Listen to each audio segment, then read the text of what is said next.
ফেরেশতাদের একটা খুব সুন্দর সুন্নত আছে, সেটার সঙ্গে আমি আপনাদেরকে একটু পরিচয় করাই। যদিও আমরা জানি যে সুন্নত তো কেবল রাসূলুল্লাহ সাল্লাল্লাহু আলাইহি ওয়াসাল্লামের, আসলে ব্যাপারটা কিন্তু তা না, বরং সবারই কিন্তু সুন্নত আসলে থাকতে পারে। সুন্নত মিনস হচ্ছে রীতি নীতি, সেটা।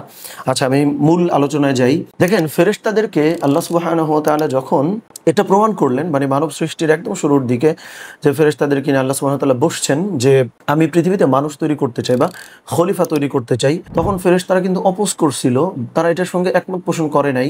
তারা বলছে যে আমরাই তো আপনার প্রশংসা করি, সমস্ত কিছু করি, কি দরকার মানুষ সৃষ্টি করার। যখন আল্লাহ সুবহানাহু ওয়া তাআলা এই প্রমাণটা দেখালেন তাদেরকে যে আমি কেন তৈরি করছি তোমরা আসলে জানো না, এইটা যখন ফেরেশতারা টের পেল, সঙ্গে সঙ্গে কিন্তু ফেরেশতারা এটা স্বীকার করেছিল অকপটে, লা ইলমা লানা ইল্লা মা আল্লামতানা, যে আল্লাহ তুমি আমাদেরকে যা শেখাইছো এর বাইরে আমরা আসলে কিছুই জানি না, এর বাইরে কিছুই আমাদের আসলে জানা নাই। এখান থেকে কোন সুন্নতটা আমরা পিক করলাম, খুব সুন্দর একটা সুন্নত। সেটা হচ্ছে আমরা জীবনে যদি হচ্ছে কোনো ভুল করি বা কিছুটা করি, আমরা কি আসলে ফেরেশতাদের এই সুন্নতটা মানি, যে ইজিলি অ্যাকসেপ্ট করে নেই যে আমার আসলে ভুল হয়েছে। এটা কিন্তু খুব সুন্দর একটা সুন্নত। যদি আপনি রিলেশনশিপ বা সমস্ত কিছু ভালো করতে চান, প্রচুর সরি বলতে পারা, ক্ষমা চাইতে পারা, এই প্র্যাকটিস আপনাকে আসলে করতেই হবে।